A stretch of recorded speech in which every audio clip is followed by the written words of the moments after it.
Moina चावा तुंबा खंगदन अखोई दमक याम होदनबी अदु मी खरानादि अखोई मपानदे लाखनी निसु याम कीबा अमाले हायरदि मपानदे यावचिदि असेंगदि अखोई मनम पुनमक्ता अइना अहममक्ता ma'am Poonam Pu खरमजरी अदुगा ngasi video asida aina semjari bise kari matang gi no haiba matamda akoi Chennai to jiribam sakhiba akoi Manipur gi north east ki chinau myam ama satki aduda hatak lakadaba haye hansi sida ai marup mase mase haye hansi ki second best oina mase amuk Manipur tamna chatki gi dabni adu magi minga laifang ba hanamta myam damta haibi. Hi everyone, I am Mingxia Wungxi Penmi Gauji, AAC Kamkui Kuno Village, Ukru District, Manipur Dekini.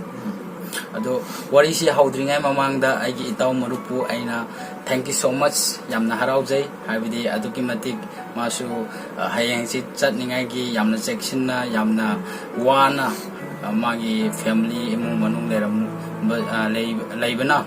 or Amani Adorasu, Asimana Tanglaba Matamasida. Akoi miam da magi pukning magi wakal Manipur chinau leiriba agi marup miam da share to bibagi damakta share tauna bagi damakta lak bibagi damakta thank you so much. Ado aina hainin ba ahamba agi question se hatak chat khiba ahamba chat khiba se ado makhoi se social distance gumba aduga leader singna Sidagi Chennai dagina akoigi Egmore la tragana Central da train pickup tawgi se makoigi matang da kari khangbule Hantak thoki budu hai suma herdis wai kharana di si the moine si Manipur government ka Tamil Nadu gi government lakino mi thok ne di moine select aro moine disi purak kuni adubu family kharana di mi du mi manga lera mi ama gi dis thopa ada mari sine lem hok roba du kharana su cancer dok ki bali kharana di mi ania hungi li siara ga mi ania hungi chatak roba family amada adu mi dadum leadership na phajena moina di cover dora mi di chapsa na thok re thok di adu social distance phajena taunara ga thok di thok re ni sitai sidagi sat khiba Chennai gi manung da mokoi pick up taw khiba aduga railway station da yaw khiba phok phajana social distance da sat khi haibni taw na haise aduga hauji second best da sat kadab sida itaw gi mi kya family kya imung kya sa hauji ei family de gi mi tru chat kadab ni hauji se angang macha ma yawa Sam Yaga. Ado mi taruk sida Manipur mamang de thokiba su ure pautaram gani aduga akoi amuk nauna sakadab sida kari wakang da kari phawi ena hoji ko nauna thokodaba ekoi second batch sida thokodaba sing da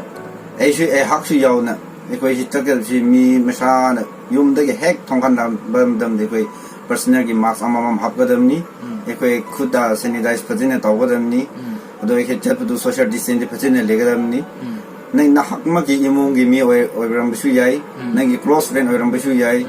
adu moi lambi da thingner so hoi khum dabdi yadam ni nadum khum gadam ni haidi khoi mi top sunati mi ama ka ni adu khum du kariya kramai khum giro haidi khoi su khara social distance leinara tawadam ni adu boi khoi handshake si hauji di chan hauji kan si khara thadok na batai handshake kumba haidi long time after long time khoi station la thingna bisu yai adu bu handshake mak ti hauji mak ti tawaning de adu bu and main thing khoi locus khoi giri back khoi locus misa gi train da takadam si mi kharana de ei train thogadam ni ei pot araiba loin ma pura thogani su khanba yai haidi train social distance lebni na space yam lakni hoi nang miyaman locus mari ma pulusu train da dum chatma ngamuni adubu nan sha da di safe way da nan mask pa na option gani nan sanitizer hand glove pa na habra chelu nang taxi mi ya mani nang ama thangto thangjin da mi na lamto langjin the 100% the 1% si case le ram de do everyone the locus ekai arrange sounding ai de phasu anaba thoki ba yai adu gi nang na puba ngam ga da ba nang locus su pairo misa da dum napra chatpa ngamba hoi nang location nang madung da si changroi da bisu nati changga da loin ma amu han ga da ni changroi da ba mi le re su mathang da mi si lockdown chi loi ra ga lena si kok khibam dung da kora taw thokwa tawjin ba da ekai namak tu da ekai isha shamak da su safe tawe na su khali adu bu ena adum yumrom da su ama hainingi ekai yumrom Manipur da leba imai ba sing oja sing da su yam takati moi ne ekai thokningai da ma da yam kan na hot na bi moi na chawa tumba khang da ne ekai da ma yam hot na bi adum mi khra na di ekai si ma pan de lakni ni su yam kiba amale hairidi mapande hauchidi assembly koi Manipur si green zone way kre lena si leramdre adu hauchidi orange zone way ramuga mi mari mangamu koi Manipur da su lena pa kre adu lena pa si Manipur e puthok pa lena na te do koi mapande gi lakwa kha teni do hairidi koi mi du na riba mi du su masana de na ge na ba jinate du mai su mai masai daw du ne ya da be dum phangjabni adu na riba su mo su thuna na ba pa usnu adu koi thoka da ba mi sing su khara jaksina thokse adu di koi su anaba ay pudu koi su thokre haidi koi Manipur si state si macha webni na mi yam na khredi koi hospital kumba wero koi su pajena facilities le da ni koi wariama koi Manipur si mi chama nawa le re haidi specialist yam de facilities yam de ne koi di yeng de layang ningai su mi le ro adu koi su tamak cha wa ba yam lakni adu gai koi yum mapan de gi yum thoka da ba mi sing sina yum da thawang do bi de ba moi na quarantine to ningai 28 days kharan di hai khara gi di 14 days le adu 14 de di hai de wakhanom de di 14 si de di khang da ba loin mak di complete da khang how da ba sul le ba ya du gi 28 days loin mak di ta honingi da quarantine to ningai organize sing na e koi bu guideline bi do koi pajen follow da mi ne she ne do ena do kumjani ado itaw ki khunda uji khun kamjong haibla tro khangkui uji khangkui da na khoi gi khunda na khoi gi chairman authority na khoi gi MLA sing na kari karamba best level da na khoi bu second best da tholak da na khoi gi damak da kari thawang laur ga lebi aina di ai khun khangkui khuno de ni khun masa amak di ai video da su ure ai rum sing adu gi governor tawriba adu leader puri su ai masa na su wari sara ai pause phange video su tare moina thawang tabiri si koi masagi tumpham su phajene su sembiri ado thongning ai koi gi water bike su tap water da mi masam sai personal gi even toilet washroom mi personal gi mi mama gi room sembi ne du de gi masam sai toilet loin mak thawang to mix and match tawang de ai imu mak or su masam sai gi separate like family hai family yum ama si chinai da ai family thoga da mi ado ai family si mi kyaro machine mo phajena calculate da mi tru thog ne di ai family da ma da mo ni su separate hai di ai family ai yum si da ma le min da ni na ado mo di kai ba le de ai train so mu kun da chak ni amu ga ai chat ba du quarantine da su ai family mu kun le ni ado ai di save ai family khak da ware mo ai marup sing ho ai family da city state da su lak ni ado su mo bu di amu ga ai family mak oi su mo di quarantine do room do tongan bi ba tongan simbi ba ado gi mak di ai yum rom da simbi ri ba mo su yam nungai ji ai di hau chik si khoi Manipur da di law u ba ma dam ni phau tha ba ma dam da re mi loin mak masam se gi law thabak chinara le ne do su khoi ma pan da le ba mi sing bu macha ni ne da khara ni macha masu yaw da ba su le ram ni macha khara na di ma sa gi macha mana na pa macha su le ram ba ni yaram su le ado su mi mi am da ai gi mi gi khai da bi da mi mi am gi tamak safe taw ni ngai tamak nung si na numit ka thoraga masam sa gi thaba chin ba kyamuk le su thoraga ai khoi gi tamak da tawi ru si khala yam thaka che bi adu yamna fazaba wafam ni akhoi mapan da leiriba akhoi punamapu yum da leiriba akhoi Manipur da leiriba achauba macha khaidana ichen nau miyamna akhoi lakadaba tholakadaba gidamakta mateng pangbirga honabi habini yamna fazaba yamna nuaiba wafam ni aduga hauji aina kano ai wakhalon da samamnaba ama leibsi karmaina leibra haiba matamda akhoi akoina sidagi Chennai dagi na jiribam akoina Manipur thokpa matam sida somgi Manipur gi kari haidare ne nangi imung manung na latragana makoin ga unaraga orisana ba chance adumaina taubi ge hana khanbra latragana karmaina habdi nakoi khungi chairman secretary authority latragana quarantine gi makoi duty tauba mi singna pick up taubi gedra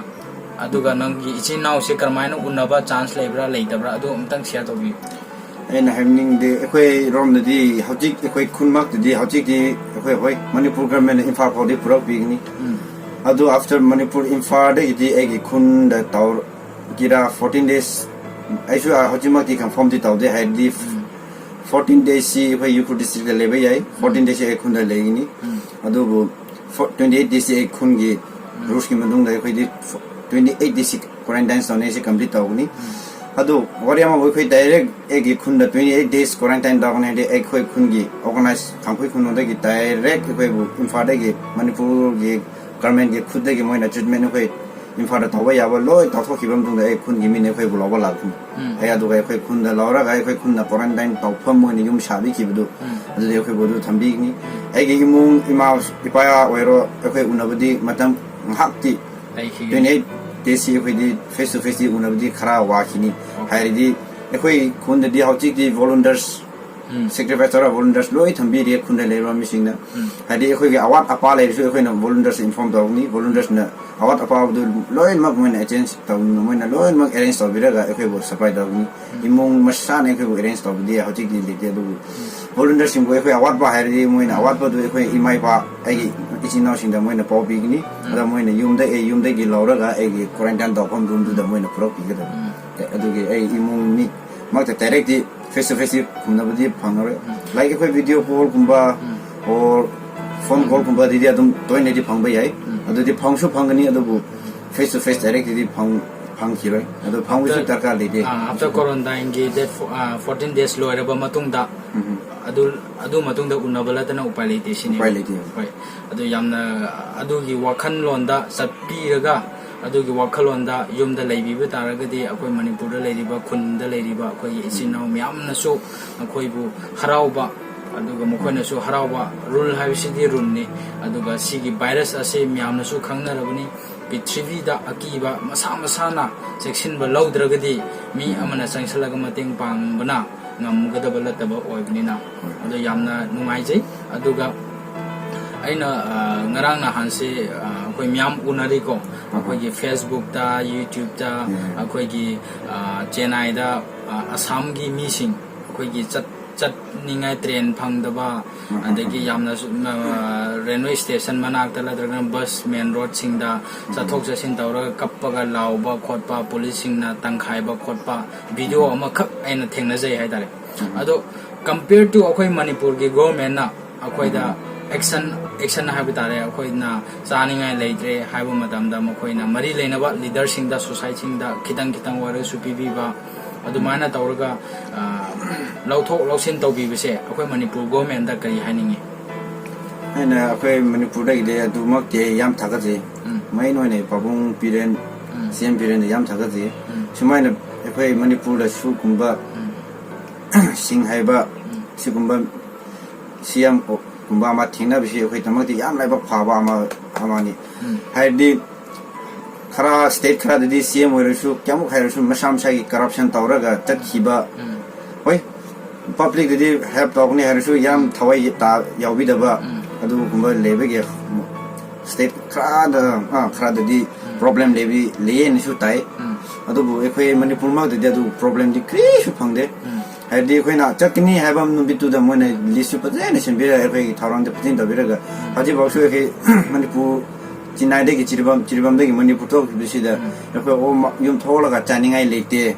lefam lete o ekhoi sia kai ba thokte thokre ekhoi train chala ga ising phangde o kri kra problem si phange sia bi ekhoi Manipur Chennai de gi Manipur thoki ba si da kana su problem lete haidi ekhoi thoki ba mi sing su ekhoi maru ma passing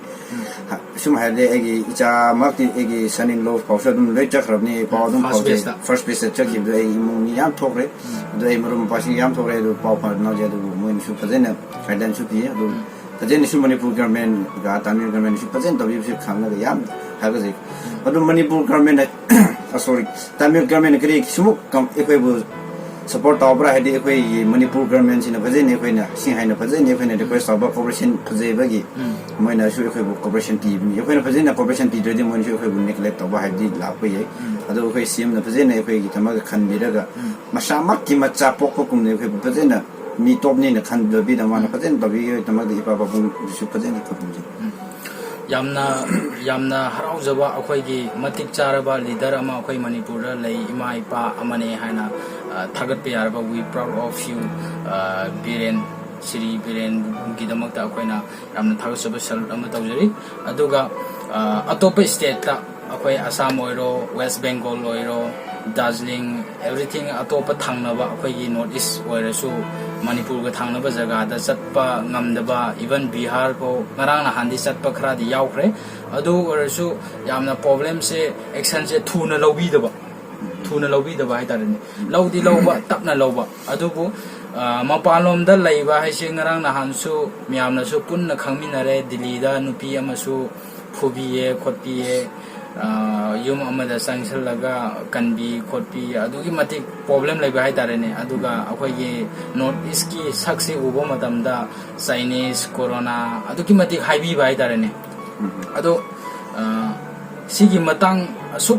chillaba matang sida akhoi gi Manipur gi amuka hairaga akhoi gi Manipur gi CM birena akhoi gi problem si uraga mana lothokpi bese adugi matik ti thagani le adubu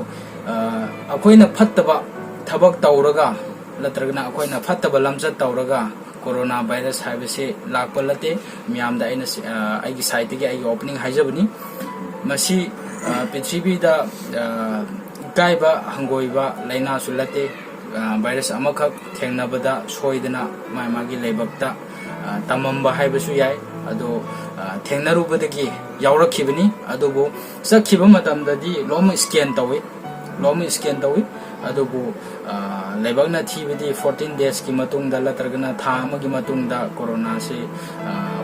positive oirakpa check tawba matamda adum thengna ba haitare adubu Manipur da lairiba hana su phagre adubu hauji lairiba mari oro manga oro mokhoi gi tamakta akhoi miam support tawminasi mokhoi bu negative ta amuk positive oro madu negative ta oinaba honna minasi miam puna makta ina nijari miam na su support tawbiu aduga ngasi akhoi ni na itaw khoni na ngangnari bisi karino haiba matamda soi khiba lan khiba su yawram biyai miam na tabada nungai da su yawram biyai miam puna nang ngakpiu aduga ngasi aina video ngarang nahan aina video ama uiba adu video se ngatang yengminasi si kano sida ko second taruk taret kalgani miam puna yengminasi train sida sida moi train da tonga kholaga si tawle ko ado isai saga kholaga si tawle ado karamba zatira haibadi khangde eje khangde adugo mase Bangalore to jiribam jiribam ki train male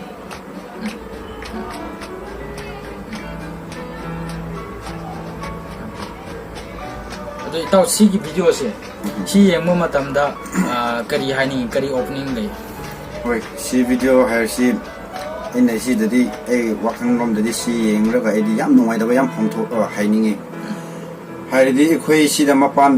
rom da lebisi ekhoi budi myanga ekhoi si masak su tongan banina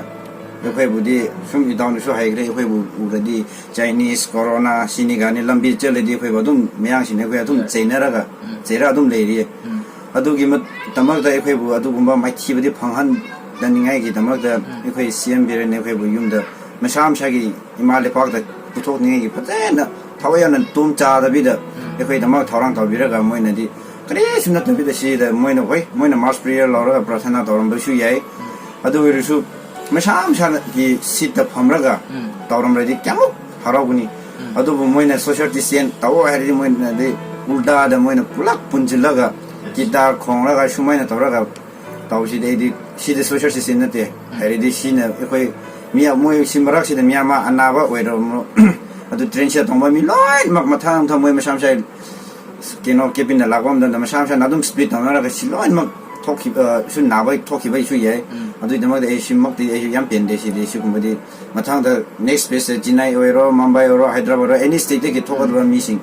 mayam na si ura si simmak de tobi gnu na edi request awjani please akoi ni na request awjari hojiki video sida akoi gi sai saga khonjalaga magi family orsu ama orsu magi social distance train da lebi da ba sumaina tobi se akoi ni gi site gi myam tobi gnu Delhi da gi oro Chennai da gi oro Bangalore da gi oro mafam khudimakta akoi Manipur gi isinau myam please akoi gi ima ipa sakleba akoi gi Manipur da leriba leader nangi family nangi khun singna adugi matik ishorda khoiramaga na khoina chatkhiba journey duda makhoina khoiramaga pastor singna diken singna su khoiramaga akhoi gi damakda soiba ngamdni hanaga khoiramaga leiri haibnida ai wakhanda ko adugi matik akhoi da so akhoi da makhoi na nungsibiraga akhoi da gi hena makhoi na su section naga ishor da su thagalar leiri aduna isa isa na phami ba jaga du da iso khoram biu iso khoram ba tar ga so isai sak pa tar so masa masa gi phamam du da sak pi haina opening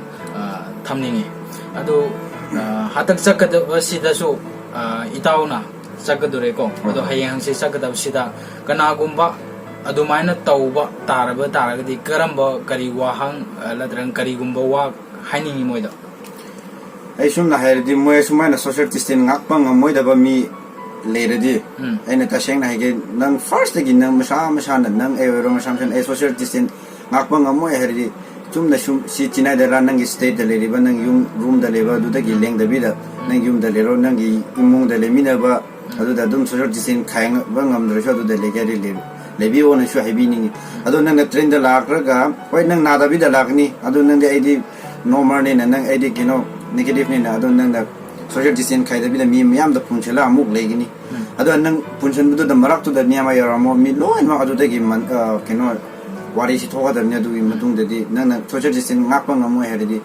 na nahamokti hajumokti yum da thok da bi da ngak si da pothara si da leben na pa ni na area du mai na opening to adu yamna fajaba hoji harise train da manipur da puthoe manipur yorani yum yorani haraga isai saga punjalaga tawbagi mahutta adu mana tawda boradi isagi yum sida tamin gi sigi yum sida aijabsina best ni aduni khoi ganona habibse yamna fajaba wafamni ado ngasigi topic asi khoi mata asida loisinjarage ado aigi itausu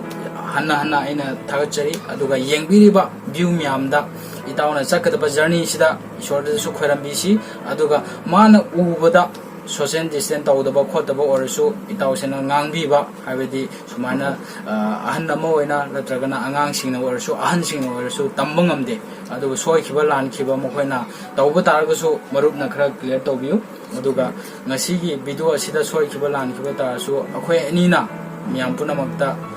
khoiram jati